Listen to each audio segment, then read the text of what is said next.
छोटे शेयर ऊंची छलांग, दर्शकों के काफ़ी सारे सवाल। राज पटेल साहब का सवाल है, गोकुल एग्रो 195 रुपये की बाइंग है, इसमें क्या सेल करें या होल्ड? प्रदीप भाई, ये थोड़ा शॉर्ट टर्म व्यू जानना चाह रहे हैं क्योंकि गोकुल एग्रो में कल हमने देखा था कि एक अच्छा मूव बनता हुआ दिखाई दे रहा था। आपकी क्या व्यू है इसमें? 215 तक तो जाते हुए देख पा रहा हूँ, लेकिन फ्रेश व्यू 225 के ऊपर ही करना है। और ऑलरेडी स्टॉक अच्छा खासा यहाँ पे बाउंस बैक भी देखने को मिला है। कल इसी हफ्ता ओवरऑल चला भी है। अगर किसी के पास पोजीशन है तो आप एक स्टॉप लॉस मेंटेन करके जाइए। स्टॉप लॉस रहेगा ऑलमोस्ट 165 के रेंज पे। 165 के रेंज पे स्टॉप लॉस मेंटेन कीजिए। पोजीशन है तो बने रहिए। 216-17 तक इजीली आपको मिलेंगे। 220 में एक्चुअल में रेजिस्टेंस है, वो रेजिस्टेंस को मुझे लगता है कि वहां से थोड़ा बहुत प्रॉफिट बुकिंग फिर से देखने को मिलेगा। ठीक है। अभिषेक सिंगला जी का सवाल है, रशीद भाई ये पहला क्वेश्चन मैंने इसीलिए नहीं लिया था, ये आपके लिए था। जीएम ब्रेवरीज, इस काउंटर पर आपकी राय, 1 साल तक ले सकते हैं, रख सकते हैं इसको लेकर? देखिए सर, जिस तरीके से ये अभी पोजीशन है, मैं इनको बोलूंगा कि हाँ, 200 डे मूविंग एवरेज के ऊपर मेंटेन कर रहा है, 50 डे मूविंग एवरेज के ऊपर भी मेंटेन कर रहा है। और आने वाले दिनों में आपको और मोमेंटम जरूर इसमें देखने को मिल सकता है। अगर 1 साल के लिए आप होल्ड करते हैं तो बहुत कंफर्टेबली आपको ये 1250 रुपए और फिर eventually backed by the good consumption story and numbers, आपको ये 1360 रुपए तक के भी लेवल्स दिखा सकता है। बिल्कुल ठीक है। और देखिए, जो रिजल्ट सीज़न का आगाज़ होगा अब अप्रैल में, तो जनरली जीएम ब्रेवरीज सबसे शुरुआत में नंबर देती है और इसके काउंटर पर भी जो मूव होता है वो रिजल्ट से करीब 15 दिन पहले शुरू हो जाता है और वो मूव अब दिखने लगा है। आज ही इस काउंटर पर अच्छा मूव देखने के लिए मिल रहा है, करीब 8 साढ़े 8% का। रचित भाई, कोई और लिकर कंपनी जो कि आपकी रडार पर हो? देखिए इस स्पेस में आप देखें जिस तरीके से पूरी पोजीशन बनती हुई दिख रही है, करंट लेवल्स पे एबीडीएल भी बहुत अच्छा लगता है। 426 लेवल्स पे है। ये भी बहुत टाइम से कंसोलिडेशन कर रहा है। जब से इसकी एंकर बुक अनलॉकिंग हुई थी, लोअर लेवल्स पे ये ट्रेड कर रहा है। तो एलाइड ब्लेंडर्स एंड डिस्टिलर्स भी देख सकते हैं। उसके साथ साथ जिस तरीके से आप देखें, अभी पोजीशन अपने आप को कर रहा है यूएसएल। यूएसएल भी अच्छा लगता है। कहीं ना कहीं आप देखें एक अच्छा करेक्शन करके रखा हुआ है और इस करेक्शन के बाद एक वैल्यूएशन कंफर्ट भी मिल रहा है। 54 के पीई पे आ गया है। ये भी जब आपको वापस से मोमेंटम अपना जनरेट करता हुआ दिखेगा, 1386 और 1386 के बाद 1460 तक के भी लेवल्स जाने का दमखम रखता है। ठीक है सर। तो यहाँ पर एलाइड ब्लेंडर और साथ ही यूनाइटेड स्पिरिट्स, इन काउंटर पर भी आप नज़र बनाकर रख सकते हैं। अगला काउंटर AGIL, करीब 308 रुपये का लिया हुआ है। एक हमारे दर्शक हैं, लॉयल ह्यूमन बीइंग के नाम से उनकी आईडी बनी हुई है। ये पूछ रहे हैं कि सर इसको 1 महीने का व्यू बता दीजिए इस काउंटर पर। प्रदीप भाई, इस काउंटर पर व्यू आपका? AGI infra, right? हाँ जी, हाँ जी। ओके, देखिए 1 साल के व्यू से तो अभी तो मुझे लगता है कि एक बार नीचे आना है इसको 280 टू 75 के रेंज पे। अब उस टाइम पे अगर 265 को ब्रेक नहीं करता है और होल्ड करता है तो फिर से आपको मूव आते हुए दिखाई देंगे, लेकिन फ्रेश मूव इसमें 318 एंड अबव भी आपको देखने को मिलेगा। तो जिनके पास पोजीशन है होल्ड करने का सलाह रहेगा, क्योंकि स्टॉक का नेचर ही ऐसा है कि अपने रेजिस्टेंस के आसपास आने के बाद थोड़ा बहुत प्रॉफिट बुकिंग देखने को मिलता है। एक बियरिश फ्लैग पैटर्न इसमें वीकली चार्ट में बना है। तो कहीं ना कहीं एक बार मैं देख पा रहा हूँ 268 270 तक तो इजीली आपको आते हुए एक बार दिखाई देंगे। अच्छा प्रदीप भाई, एरोफ्लेक्स और देखिए, ये 234 का लिया हुआ है इन्होंने। ये काउंटर मैंने आपसे लास्ट टाइम भी शायद डिस्कस किया था, Aeroflex, if I am not wrong. या आपसे किया था, अंशुल भाई से किया था। ये काउंटर बिल्कुल अनस्कैच चल रहा है, मतलब इसका कोई, इससे पता ही नहीं है शायद कि वॉर वगैरह की सिचुएशन चल रही है। 160-80 से टर्न अराउंड होता हुआ ये काउंटर अभी 260 की रेंज में आज मॉर्निंग में गया था, अभी 250 चल रहा है। सर कैसा लग रहा है ये? लास्ट ईयर फेब्रुवरी मंथ में भी अटेम्प्ट लिया था ऑलमोस्ट 270 एंड अबव क्रॉस होने का, नहीं हो पाया। और इस बार भी 260 के ऊपर आया था, लेकिन सस्टेन नहीं हो पा रहा है और फिर से यहाँ पे प्रॉफिट बुकिंग देखने को मिल रहा है। तो मुझे लगता है कि 270 एंड अबव क्लोजिंग होना बहुत इंपॉर्टेंट है और फिर से टाइम करेक्शंस भी यहाँ पे चाहिए होगा।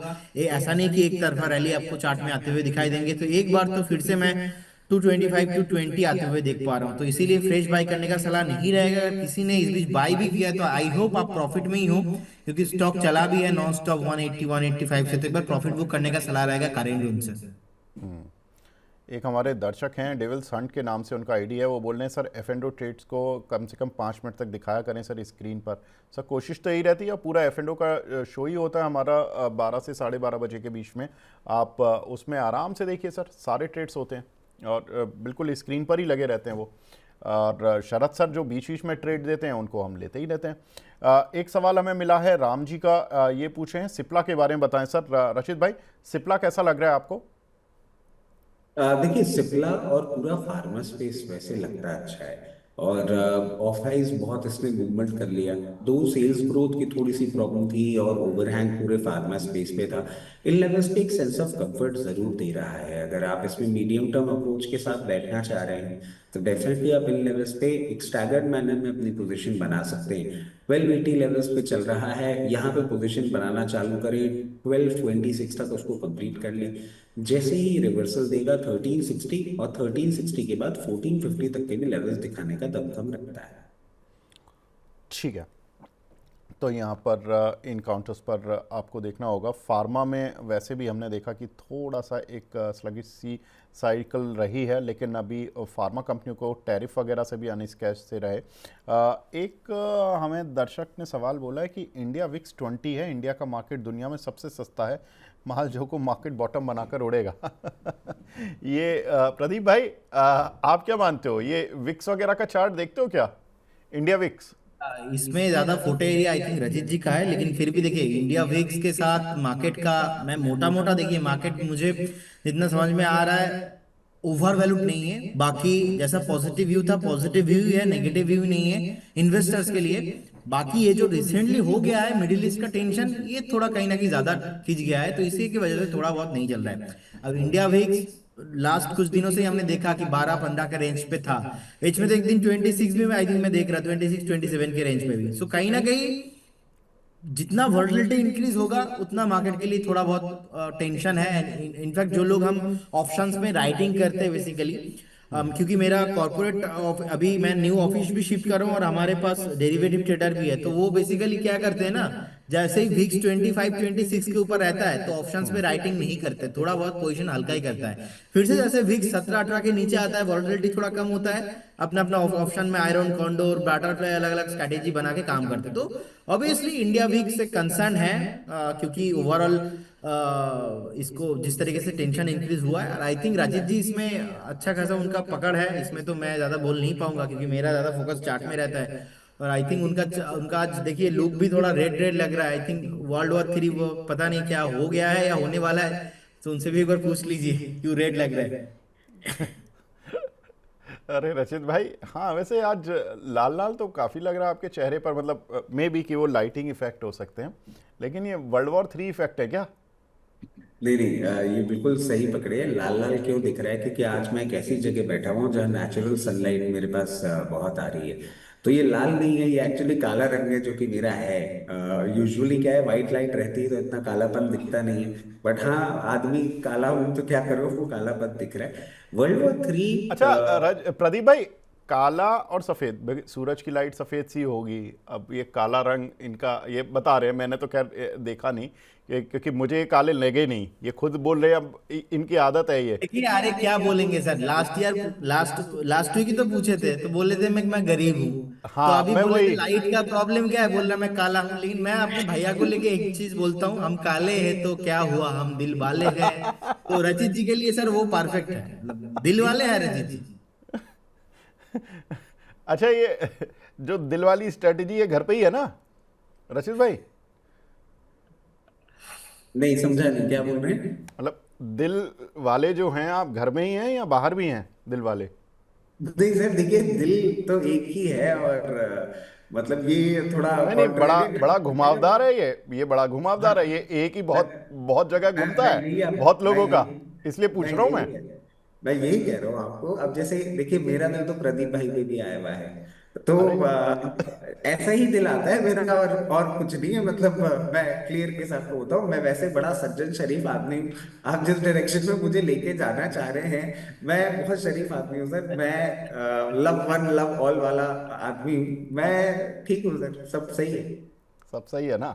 चलो ठीक है, सही रहना चाहिए मतलब। बट ये अच्छा लगा कि आपका दिल प्रदीप जी पर आया हुआ है। अभी मैं ज़्यादा इसकी डीप में नहीं जाऊंगा।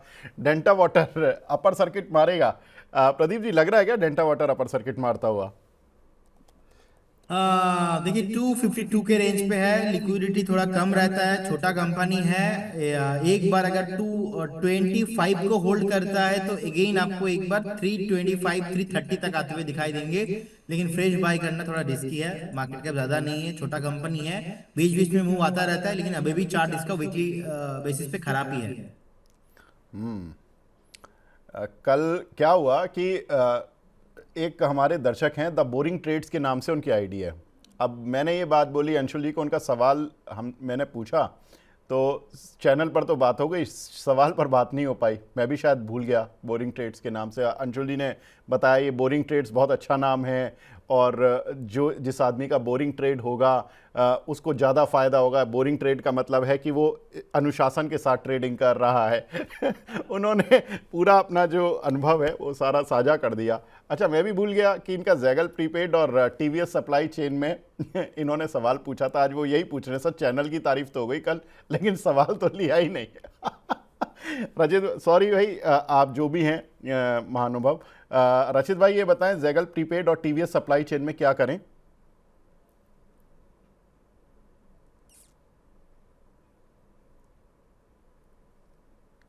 रचित भाई आपकी आवाज चली गई, क्या हुआ? माफी चाहूंगा सर। 104 लेवल्स पे अभी ये पोजीशन है और जिस तरीके से एक साइंस ऑफ रिवर्सल दिखा रहा है, बहुत ज्यादा अपसाइड तो अभी आपको नहीं देखने को मिलेगा। कहीं ना कहीं इसका 110 पे एक सप्लाई दिख रहा है, वहां तक का एक मूवमेंट आपको देखने को मिल सकता है और वहां से एक बार करेक्शन आएगा। जब ये 112 के ऊपर सस्टेन करेगा फिर आपको एक डिसेंट मूवमेंट देखना चालू होगा, जो कि इसको 130 रुपीज तक भी लेके जा सकता है। इसके साथ साथ जाइडल प्रीपेड तो हम देख लें।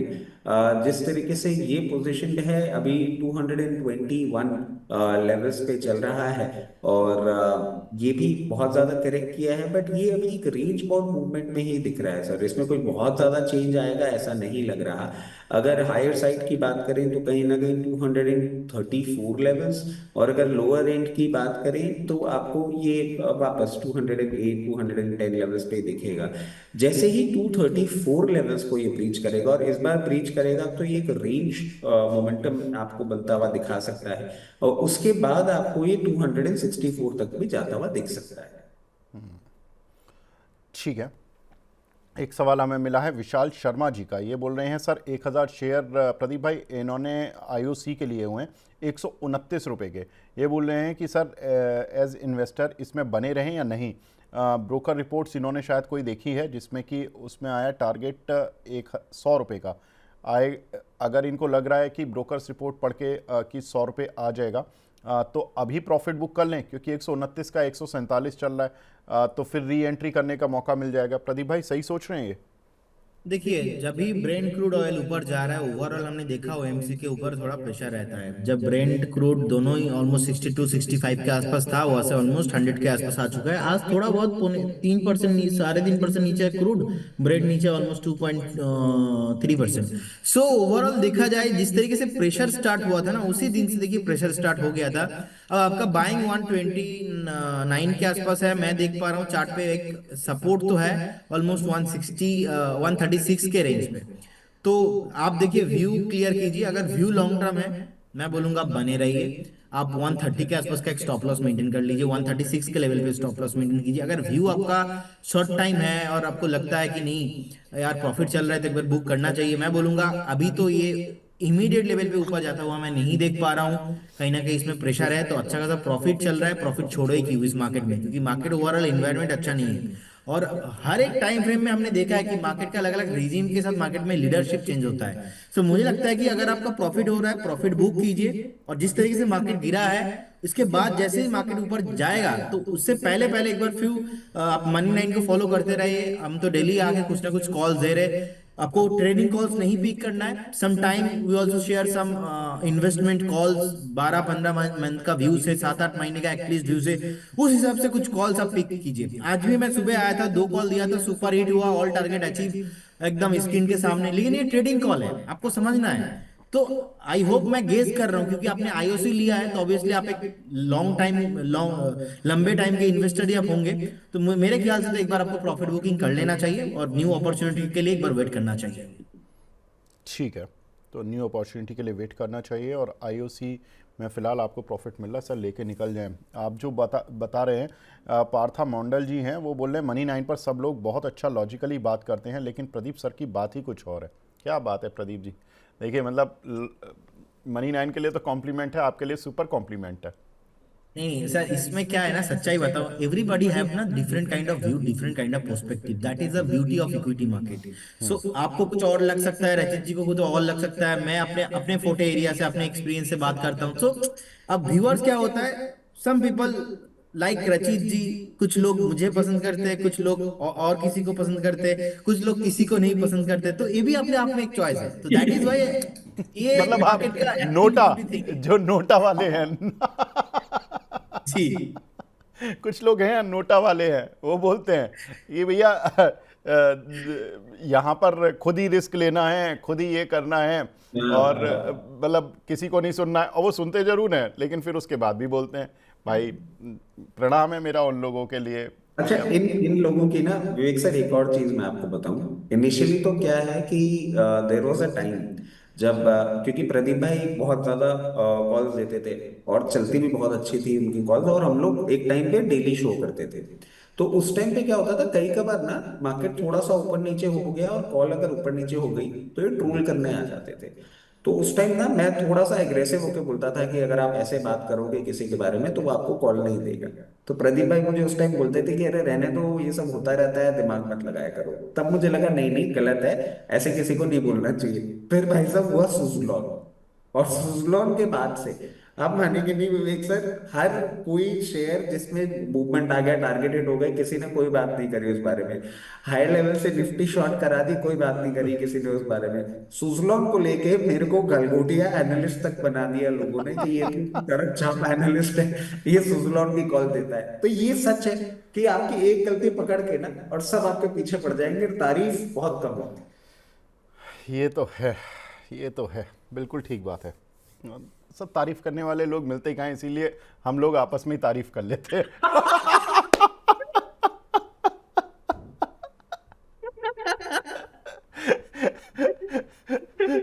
एक्चुअल बात है सर। चले ठीक है।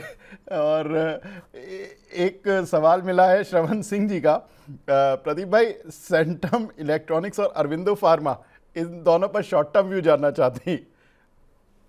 ओके, देखिए अभी औरबिंदो फार्मा 1270 के रेंज पे है। एक बार मुझे लगता है कि नीचे आपको मिलेंगे 1230 तक, तो नीचे आने के बाद मुझे लगता है कि एक बार फिर से ये आपको ऊपर आते हुए दिखाई देंगे। लेकिन अगर आपका व्यू 6 से 8 महीने का है, मुझे कुछ भी यहाँ पे प्रॉब्लम नहीं दिखता है। ऑलरेडी एक राउंड अप बॉटम फॉर्मेशन है और अच्छा खासा बेस भी हुआ है। रिसेंटली ब्रेकआउट आइटम लिया था तो थोड़ा दिखाई दे रहा है, लेकिन 1330 1400 तक मैं जाता हुआ देख पा रहा हूँ। और एक आपने स्टॉक बताया, क्या नाम है? Sir centum electronics. I think ये हमारे कवरेज में नहीं है, मैं फॉलो नहीं करता, तो इसमें मैं बता नहीं पाऊंगा। ठीक है, सोनी कुमारी जी का लास्ट क्वेश्चन मैं ले रहा हूँ रचित जी आपसे, क्योंकि आपने 11:30 जाना है। सुला वाइनयार्ड, इसमें फ्रेश एंट्री करना उचित रहेगा?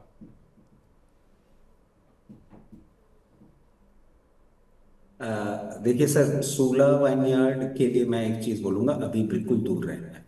क्योंकि महाराष्ट्र का हमने देखा था, एक स्टेट का पॉलिसी आया था, उसके बाद इसमें एक मोमेंटम आया था, बट बिल्कुल प्रॉपर ग्रोथ नहीं है प्रॉफिट की। लिकर स्टॉक्स में, जैसे हमने शो के मिडिल में भी बात करी, बेटर स्टॉक्स हैं, वहां पे ध्यान दीजिए। अभी इस कंपनी में बहुत प्रॉब्लम्स हैं, और वाइन अगर आप देखें ना, आज भी इंडियन पैलेट पे बहुत ज्यादा कंफर्ट नहीं होती। मतलब अगर लिकर स्पेस की आप बात करें, you will get to see scotch, you'll get to see whiskey, you'll get to see beer. Wine अभी भी, दो it is better in terms of health और सारी चीजें, अभी भी इंडियन पैलेट को बहुत ज्यादा अपील नहीं करती है। तो सूला विनयार्ड से दूर ही रहेंगे तो ज्यादा बेटर है। ठीक है, ठीक है रचित भाई, बहुत बहुत शुक्रिया हमसे जुड़ने के लिए, अपना कीमती समय देने के लिए। कोई डिस्क्लेमर? बिल्कुल, जितने भी स्टॉक्स हमने आपके चैनल पर डिस्कस किए उसमें मेरी पर्सनल पोजीशन है, मेरे फैमिली पोजीशन, क्लाइंट पोजीशन हो सकती है। जितने भी स्टॉक्स हमने आपके चैनल पर डिस्कस किए वो कंपनीज, उनके प्रमोटर ग्रुप कंपनीज हमारे क्लाइंट हो सकते हैं। Investment in equity market are subject to market risk. Please consult your financial adviser before making any investment और taking any trade in any script that we have discussed on your channel. As always Vivek sir, Pradeep भाई, मजा आया show करके, फिर मिलते हैं। ठीक है, सेम एयर रशीद भाई, इंतजार रहेगा नेक्स्ट वीक भी। धन्यवाद।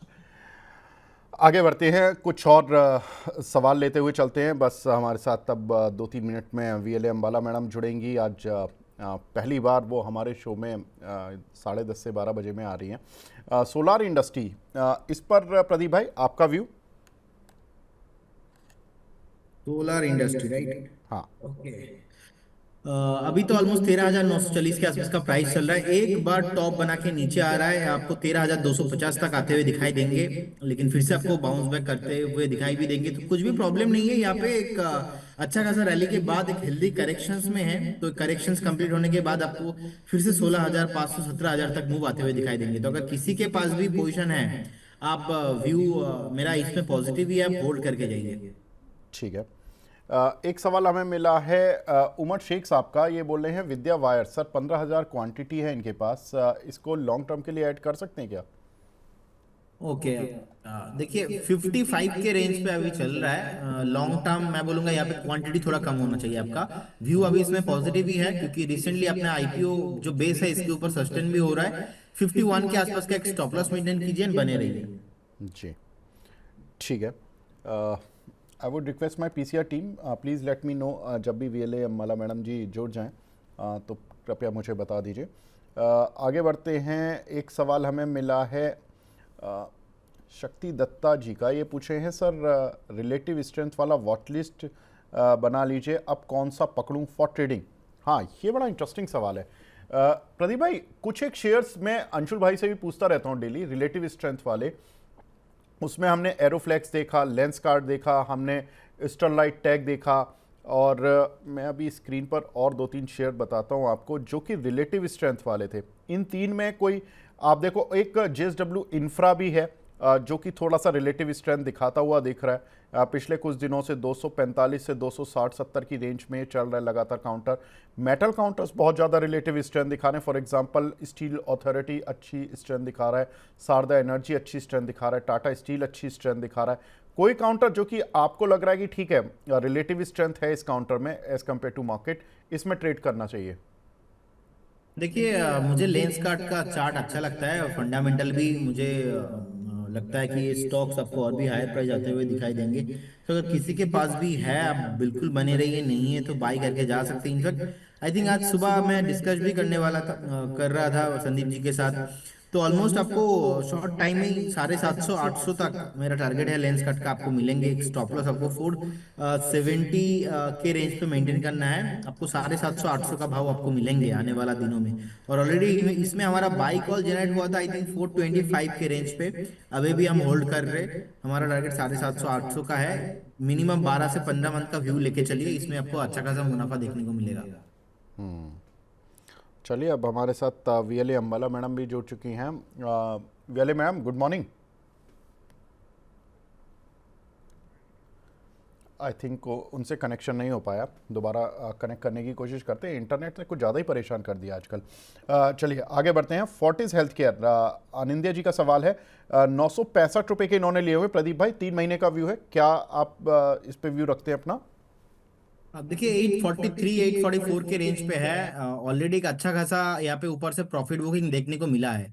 आप देखेंगे रिसेंट जो टॉप है, रिसेंट टॉप से ऑलमोस्ट 25-24% तो नीचे आ ही चुका है, और फिर से थोड़ा बहुत यहाँ से बेस फॉर्मेशन देखने को मिल रहा है। तो शॉर्ट टाइम में जितना नीचे आना था मैं समझता हूँ कि आ गया है। अभी एक अच्छा खासा करेक्शंस के बाद जो यहाँ पे पुल बैक देखने को मिल रहा है, ये सस्टेनेबल होने का हाई पोटेंशियल मुझे लगता है, क्योंकि फंडामेंटल में भी कुछ प्रॉब्लम नहीं दिखता, और ऑलरेडी स्टॉक ने बढ़िया रिटर्न दिया है पास्ट में भी। और ऊपर से ऑलमोस्ट 25-30% का करेक्शंस। मैं समझता हूँ कि यहाँ पे फ्रेश बाई करना भी चाहिए। 765 का एक स्टॉप लॉस रहेगा, 843 का प्राइस है, आपको 943, उसके बाद अगेन आपको 1080 तक प्राइस आते हुए दिखाई देंगे। सो बिल्कुल अगर किसी के पास पोजीशन है, बने रहिए, एवरेज भी करके जाइए, इनफैक्ट हम फ्रेश भी बाय करके जा सकते हैं। ठीक है, चलिए। साथ ही एक काउंटर तिलकनगर इंडस्ट्रीज, इसमें 465 की बाइंग है। प्रदीप भाई, इसमें आपका शॉर्ट टर्म व्यू सर? देखिए तिलक नगर इंडस्ट्री अभी 458 के रेंज पे है, एक अच्छा खासा सपोर्ट लिया था 388 से। मुझे लगता है कि बहुत जल्दी आपको 534 एंड अबव एक बार ऑल टाइम हाइस भी यहाँ पे मिलेंगे, आते हुए दिखाई देंगे, क्योंकि स्टॉक का थोड़ा हाई बीटा काउंटर है, थोड़ा नेचर ही है, ज्यादा वोलेटिलिटी पे रहता है। तो 458 के रेंज पे टॉप बनाने के बाद ऑलरेडी हमने देखा था आधा हो गया था, फिर से पूरा रिकवरी हुआ। अब रिसेंटली जो 540 का टॉप बनाया, वो टॉप बनाने के बाद अभी 388 का डीप लगाने के बाद 457, सो अच्छा खासा यहाँ पे एक बेस फॉर्मेशन हुआ है। इनफैक्ट वीकली चार्ट में यहाँ पे मैं एक मॉर्निंग स्टार पैटर्न भी देख पा रहा हूँ, और कहीं ना कहीं ये इसका target short time he 530 and above होने वाला है। सो बिल्कुल अगर किसी के पास पोजीशन है तो आप होल्ड कीजिए, बने रहिए। ठीक है, अब वीएलए अम्बाला मैम भी हमारे साथ जुड़ चुकी हैं। Ambala ji, good morning, thank you so Good much morning, Mr. Deep. Most welcome. And Thank you for having me here. Welcome to our show. First time आप आई थिंक मेरे साथ बीच बाजार पहली बार कर रही हैं इस शो में। हाँ, yes. उससे पहले हमने आपके साथ सर। स्पेशल शोज एक दो किए हैं अलग अलग। बहुत बहुत स्वागत मैडम आपका। Thank you आप- so much. वीएलए मैडम, मैंने सुना आपकी कॉल्स काफ़ी मतलब बेहतरीन चल रही हैं और आप बता रहे हो, तो शुरुआत फिर स्वागत का आगाज़ कुछ इस तरह से हो कि आप भी हमारे दर्शकों के स्वागत में कुछ कर दें, कि कुछ बढ़िया कॉल दे दें। देखिए मेरी नजर 2-3 स्टॉक्स पर है। पहला तो आई थिंक मैंने भेजा भी था वेक्टर फूड्स। वेक्टर फूड अभी अगर आप देखेंगे तो 185 से 188 की रेंज में हम खरीद सकते हैं, जिसमें कि पॉसिबली एवरेजिंग करने की जरूरत पड़ती है आपको 170 के भाव तक। हालांकि जो पॉसिबल टारगेट है मोस्टली 2-4 दिन में 210 का तो लगता ही है। इन्वेस्टमेंट के थ्रू अगर रखेंगे तो 270 और 350 भी आता हुआ लगेगा आपको। स्टॉप लॉस यहाँ पर 155 का आप मेंटेन करें। दूसरा, अभी जो आईटी सेक्टर में जो रिकवरी है मित्तल जी, मुझे लगता है कि आईटी सेक्टर में Coforge is going to pick up very fast, short term में बढ़िया गेन्स दे सकता है। तो कोफोर्ज अभी चल रहा है, चलिए अभी करंट प्राइस देख लेती हूँ क्योंकि 10 मिनट पहले का भाव था वो। ओके, थोड़ा सा प्राइस बढ़ गया। मैंने 1135 पर भेजा था, लेकिन ठीक है, उतना भी लेट नहीं है कि इग्नोर किया जाए। तो कोफोर्ज अभी 1144 पर है, इट्स अ कॉल, आप इसमें बाइंग ले सकते हैं। 1180 विद द फर्स्ट टारगेट। बाकी अगर आप होल्ड करके चले तो ये काउंटर आपको 1200 और 1400 के भाव दिखा सकता है, वो भी 3-4 महीने के अंदर ही। और स्टॉप लॉस जो यहाँ पर रखना है वो बहुत छोटा स्टॉप लॉस बन रहा है अभी के समय पर। Let me give you that stop loss, एक सेकेंड। इसमें यहाँ पर स्टॉप लॉस हमारा सिर्फ 1040 का है, तो ब्यूटीफुल रिस्क रिवॉर्ड है, जो कि काम आप चाहें तो आप लोग इसको देख सकते हैं। ठीक है, तो कोफोर्ज यहाँ पर 1180, 1250 और 1400 ये टारगेट्स रहेंगे। स्टॉप लॉस है 1040 का, और यहाँ पर आपको पोजीशन बनाकर चलनी है। और एक काउंटर आपने बताया वेक्टर फूड। इससे पहले मैडम एक काउंटर और आपने शायद हमारे को एक लिस्ट में भेजा हुआ है, एक्साइड इंडस्ट्रीज, इस पर और बता दीजिए। एक्साइड इंडस्ट्रीज जी, एक्साइड इंडस्ट्रीज 302 310 की रेंज में बाय करना है। करंट प्राइस उसी रेंज का है, 309 रुपए 60 पैसे पर है, अभी बाइंग रेंज में ही है। रेंज इसलिए रखी है कि मतलब जो आज देख रहे हैं देख रहे हैं उनको भी बाइंग मिलना चाहिए। बाकी इसमें जो पॉसिबल टारगेट एक्साइड में मुझे दिख रहे हैं, और मतलब जहां पर एनर्जी चल रहा है, देखिए स्टॉक पिकिंग का भी मेरा खुद का एक तरीका है। मैं सेक्टर के साथ प्रॉक्सी सेक्टर्स को भी देखती हूँ कि कहाँ कहाँ पर और मूवमेंट आ सकती है। So it's that way. तो अभी 300 से 310 की रेंज की पाए, 350 से 450 टारगेट है, बड़े टारगेट्स है जो इसमें आएंगे। 270 रुपए का स्टॉप लॉस मेंटेन करिए और इसको वेट करिएगा टारगेट के लिए। And good thing is stock आपका ऑप्शंस फ्यूचर्स दोनों में यानी डेरिवेटिव में भी है। अगर आप रिस्क को हैंडल कर सकते हैं तो आप इसको फ्यूचर ऑप्शंस में भी देख सकते हैं, लेकिन हेज करके जाना। ओवर एक्साइटेड मत होना। कोई भी व्यू आप सिर्फ मार्च तक का मत देखो, मई तक की कम से कम प्लानिंग करो, ताकि ये ट्रेड का बेनिफिट आपको मिले अगर डेरिवेटिव में भी जा रहे हो तो। बाकी कैश मेथड्स गुड, कैश में इट्स गुड। और अगर आप इसको F&O में भी जाना चाहते हो तो थोड़ा सा आपको तैयारी के साथ जाना पड़ेगा। अगर एक काउंटर और जो आपने बताया था वो था वेक्टर फूड, जहां पर कि आपने बताया कि 170 के आसपास इस काउंटर को बाय करना है और ऐड करना है, करंट प्राइस पर बाय करना है। हाँ, करंट प्राइस पर बाय करना है और थोड़ा सा ऐड करना है अगर ये 170 के करीब आता है। ठीक है, हाँ जी, फेयर एनफ। और उसके बाद जो टारगेट्स रहेंगे वो 210, 230, 245, 280 और 320, वाओ। तो काफ़ी सारे Yes. टारगेट्स आपने दिए मैडम। ये लगभग अगर लास्ट टारगेट तक जाता है तो ऑलमोस्ट ये डबल होने की तरफ ही चला जाएगा। डबल है बिल्कुल। एग्जैक्टली और इसीलिए जो समय रखा है मित्तल जी वो 3 महीने से 12 महीने का है। हालांकि फर्स्ट टारगेट 3 महीने नहीं लगेंगे, फर्स्ट टारगेट जल्दी हो जाएगा क्योंकि percentage wise is like movement of the stock is different. तो पहला टारगेट इन माय ओपिनियन 10 दिन 15 दिन में आ जाना चाहिए, हो सकता है उससे पहले भी। बट अगर आप सारे टारगेट्स को होल्ड करेंगे तो ये बहुत ही बढ़िया काउंटर है।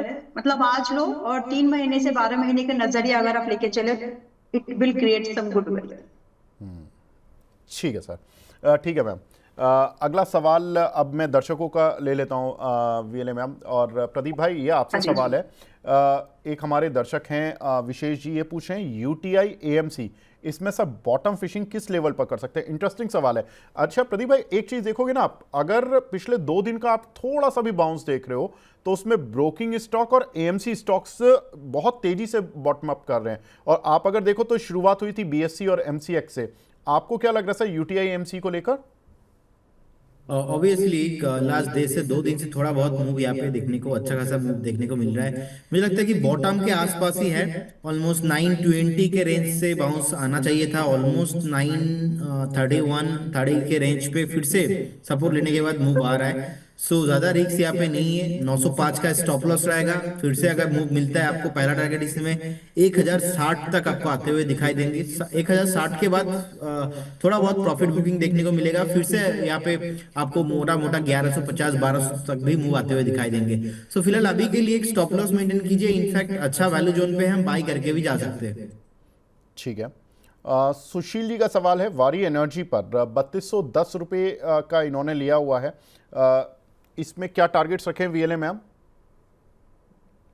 Just a minute please. ये थोड़ा नीचे जी, चल रहा है, वारी मतलब ये एनर्जी। 3210 आ जाएगा इनके लेवल्स पर? अभी तो 2982 चल रहा है। नहीं नहीं, मतलब ऊपर, यस, मतलब अगर आप होल्ड करके चले, देखिए मैं यहाँ नहीं थी लेकिन मिड दिसंबर से एनर्जी सेक्टर के स्टॉक्स को एक्यूमुलेशन करने की मेरी सलाह आ गई थी। उसके बाद एक स्टेटमेंट और दिया था कि जो पहले लाइट वाले स्टॉक से पहले वो चलेंगे, उसके बाद धीरे धीरे करके जितने भी अदर प्रॉक्सी या फिर दूसरे तरह के जो पावर स्टॉक्स है वो चलना शुरू होंगे। एंड उस समय तक अगर आप देखेंगे तो ये गिर रहे थे, तो अब इनका नंबर है। और एक और चीज, जिस तरह से क्रूड और ब्रेंट के ऊपर नेचुरल गैस की जो खपत नहीं मिल पा रही है उतनी, तो ऑब्वियस है कि जितने भी दूसरे मेथड ऑफ एनर्जी रिसोर्सेज बन सकते हैं, जिसमें कि विंड आएगी, जिसमें कि सोलार पैनल्स आएंगे, सोलार वगैरह, एक और एडिशनल स्टेटमेंट दूंगी कि क्यों चलेंगे ये, इन पर फोकस बढ़ने वाला है। कोल से जो थर्मल पावर से जो एनर्जी जनरेट होती है उस पर फोकस और बढ़ेगा, और ये सस्टेनेबल समय के लिए रहेगा। कम से कम 6 महीने के हिसाब से तो इन पर फोकस आप देख ही सकते हैं। अब क्यों वारी जैसे स्टॉक्स, प्रीमियर एनर्जी जैसे स्टॉक चल सकते हैं? क्योंकि आपको विंड पावर से जनरेट करना है, आपको बड़े थर्मल प्लांट्स लगाने हैं, तो उस पर इंडस्ट्रियल कैपेसिटी चाहिए। लेकिन जो सोलार मॉड्यूल्स के थ्रू, पैलेट सोलार प्लेट्स के थ्रू जो एनर्जी जनरेट होती है वो इंडिविजुअल लेवल पर की जा सकती है। तो इस करके इन कंपनी के जो बिजनेस है वो यहाँ से रिबाउंड होते हुए, या फिर ऐसे बोले कि इनकी डिमांड बढ़ते हुए दिख रही है। एंड देयरफॉर इसमें जो अपसाइड की मूवमेंट अब कंटिन्यू होगी, आपका रिस्क बहुत छोटा है बट रिवॉर्ड बहुत ही फेवरेबल रहेगा। सो target is very very likely, आप अपने ट्रेड को कंटिन्यू होल्ड कर सकते हैं। In fact don't book at the जो आपका एट पार प्राइस है वहां पर बुक मत करो, इसमें होल्ड करना 3500 से 3700 के टारगेट के लिए इतना जी कि क्या अभी बाय कर सकते हैं? In my opinion yes. तो आपको स्टॉक सिलेक्शन वाइजली करना है। आप आर्य एनर्जी ले सकते हैं आज की डेट में, आप एक्मे सोलार को देख सकते हैं, आप प्रीमियर एनर्जी को देख सकते हैं, इरेडा को देख सकते हैं, एनटीपीसी ग्रीन मेरे पर्सनल पोर्टफोलियो में है, उसको छोड़ दो। लेकिन अगर आपको लॉन्ग टर्म एस्पेक्ट में है तो आप उसको भी देख सकते हैं। ये 5-6 जो स्टॉक्स हैं, आपकी ग्रीन एनर्जी जो सोलराइजेशन के बेस पर आएगी उसको आपको निकाल देंगे अगर आपने तरीके से इसको हैंडल किया तो।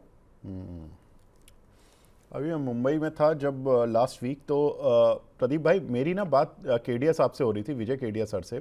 उन्होंने कहा कि इस चीज़ पर ध्यान देना हमें बहुत ज़रूरी है कि भारत के पास है क्या। हम हर बार जब भी क्रूड ऑयल ऊपर आ जाता है तो हम परेशान हो जाते हैं। आज तक हमने इसका कोई ढंग से सॉल्यूशन नहीं निकाला, और जबकि हमारे पास सॉल्यूशन था और जब से हम भारत देश है तब से है, हमारा एक ऐसा देश है जहाँ पर कि सूरज की जो रोशनी होती है वो 12 महीने ठीक इवन रहती है। बहुत सारे देश है यूरोप के जहाँ पर कि सूरज की जो रोशनी होती है वो अनइवन रहती है। हमारा ऐसा देश है जहाँ पर सोलर एनर्जी का काम हो सकता है। हम पिछले 5 साल से तो काम कर रहे हैं, लेकिन अगर 40 साल से काम किया होता तो शायद हमें क्रूड ऑयल की इतनी ज़रूरत नहीं पड़ती। दैट मीन्स कि उन्होंने कहीं ना कहीं इंडिकेशन दिए कि आप सोलर एनर्जी के स्टॉक्स को देखो, बाउंस बैक तो मिल रहा है, लेकिन इनमें फ़ायदा भी बहुत हुआ था, लोगों को नुकसान भी बहुत हुआ। अब एक काउंटर सुनेजा जी का सवाल है यूग्रो कैपिटल पर। यूग्रो कैपिटल भी बोलते हैं बहुत से लोग। वो बोल रहे हैं कि एक हम्बल रिक्वेस्ट है कि सर फंडामेंटल अपने एंड पर चेक कर लीजिए, क्या इसमें एवरेज कर सकते हैं। देखिए सर, मैं फंडामेंटल बता देता हूँ, एवरेज करने का काम प्रदीप जी का है, बताएंगे वो। इसमें थोड़ा सा इस क्वार्टर, ये जो क्वार्टर गया था अभी दिसंबर वाला, वो ख़राब गया था, कंपनी लॉस में आ गई, जिसकी वजह से काउंटर पिट गया। प्रदीप भाई अब ये बताओ, इसको एवरेज कर लें क्या इन लेवल्स पर? बिल्कुल नहीं, बिल्कुल नहीं, क्योंकि स्टॉक का हमारा ना रडार पे आया था 178 पे, और वहां से हमने सेल कॉल दिया था इसको, तो 178 से आज 99 87 का लो लगा दिया था रिसेंटली। 14% आज ऊपर है, इसमें वॉल्यूम नहीं आता, और कहीं ना कहीं अगर इन्वेस्ट करना ही है, there are lot of stock, अच्छा फंडामेंटल टेक्निकल्स है, इतने छोटे छोटे स्टॉक्स में इन्वेस्ट करेंगे तो फंसे रहने का चांसेस रहेगा। और वैसे ही हमारा इसमें सेल कॉल था 178 पे, तो अभी भी मैं इसमें डाउन साइड और देख पा रहा हूँ। अभी तो यहाँ पे कुछ भी मूव मैं नहीं देख पा रहा हूँ। जो भी मूव आता है यहाँ पे, अब यहाँ पे थोड़ा बहुत 50 लाख 1 करोड़ का भी बाइंग हो जाएगा तो ये आपको 15-20% अपर सर्किट होते हुए दिखाई देंगे। तो मेक श्योर ये बहुत इंपॉर्टेंट हो जाता है कि आप कौन से स्टॉक में आपने इन्वेस्ट किया है। तो मेरे हिसाब से तो बिल्कुल आपको बाई नहीं करना चाहिए, एवरेज भी नहीं करना चाहिए। कभी भी मौका मिलता है अकॉर्डिंग टू यू आपको एग्जिट करना ही चाहिए। प्रदीप भाई एक आप से ही सवाल है इशिका अरोड़ा जी का। ये बोल रही हैं कि सर जैन रिसोर्स रिसाइकलिंग पड़े हुए हैं इनके पास 427 के, इसमें टारगेट क्या रखना है? देखिए आईपीओ हुआ था, आईपीओ आने के बाद जो आईपीओ बेस है उसके ऊपर सस्टेन किया। रिसेंटली कंसोलिडेशन भी ऑलमोस्ट मुझे लगता है कि 80-90% कंप्लीट हो चुका है। 415 के रेंज पे एक स्टॉप लॉस मेंटेन कीजिए। जैसे ही स्टॉक ऑलमोस्ट 455 460 को ब्रेक करता है, आपको मोटा मोटा शॉर्ट टाइम फ्रेम में 550-600 तक आपको आते हुए दिखाई देंगे। सिंपल, क्योंकि आईपीओ के बाद अगर कोई भी कंपनी अपने आईपीओ बेस के ऊपर सस्टेन कर रहा है और लगातार एक हायर हाई फॉर्मेशन है, और रिसेंटली हमने एक अच्छा खासा प्रॉफिट बुकिंग भी देख लिया है, तो करेक्शंस एंड बेस फॉर्मेशन भी इसमें कंप्लीट है, तो होल्ड करने का सलाह रहेगा। अपसाइड इसमें पोटेंशियल है। ठीक है, मोहम्मद रफ़ीक साहब हैं हमारे साथ। इनका सवाल है ममता मशीनरी पर। रफ़ीक साहब, मैं वारी एनर्जी पर ऑलरेडी डिस्कस कर चुका हूं एक दूसरे दर्शक का सवाल। मैं ममता मशीनरी आपका सवाल ले लेता हूं। 435 के लिए हुए हैं इन्होंने। ये पूछ रहे हैं कि मेरे रेट पर कब तक आप आएंगे, दोनों में व्यू। तो मैम आप ममता मशीनरी बता दीजिए।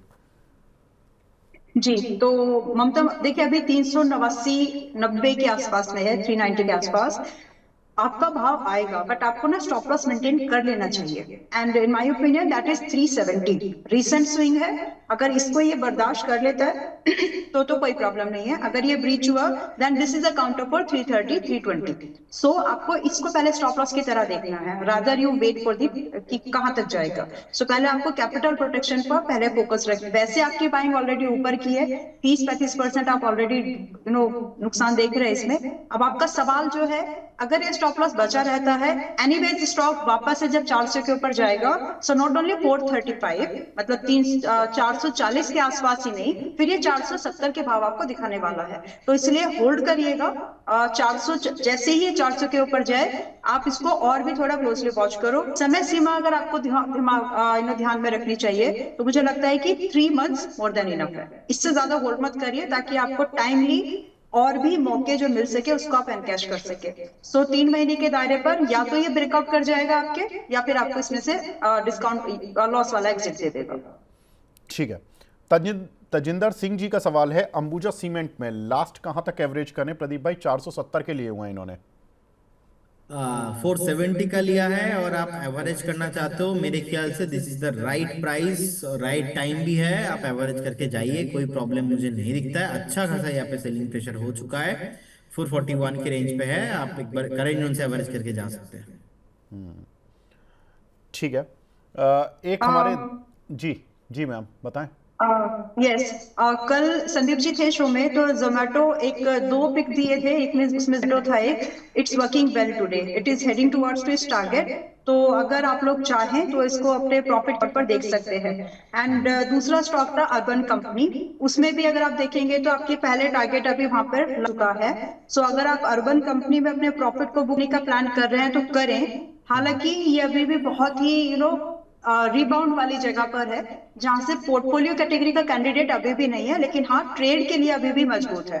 तो डिपेंड करता है, अगर आपको 12-13% का गेन इनफ है तो पहले टारगेट अभी हिट हुआ बुक करिए, लेकिन अगर आप और होल्ड करके जाएं तो बुराई नहीं है, इसमें और एक्सटेंशन लग सकता है। 140 का टारगेट आपको दिख जाएगा इसमें आते हुए। और ठीक है। एक हमारे दर्शक हैं श्री ओम जी, इनका सवाल है हुडको पर। प्रदीप भाई 172 के लिए हुए हैं, इसमें क्या टारगेट और स्टॉप लॉस रखें शॉर्ट टर्म के लिए? देखिए, अगर 172 में आपका है बाइंग तो स्टॉप लॉस आपको मुझे लगता है कि 165 में मेंटेन करना चाहिए। टारगेट मोटा मोटा 165 को अगर होल्ड करता है तो अगेन आपको 195 200 एंड अबव प्राइस आते हुए दिखाई देंगे, लेकिन मेक श्योर यहाँ पे अच्छा प्रोटेक्ट करना चाहिए आपका स्टॉप लॉस 165 में। जी। एक हमारे दर्शक हैं आयुष अग्रवाल जी, ये हमारे गाजियाबाद से ही हैं और इनका सवाल है अंबाला मैम आपसे। बाटा इन्होंने 700 के लिए हुए हैं और रिलैक्सो 300 रुपये के लिए हुए हैं बाउंस बैक के लिए। कोई फ्रेश अपडेट इन दोनों ही काउंटर पर? बाटा है एंड कौन सा है दूसरा? मैम रिलैक्सो। रिलैक्स।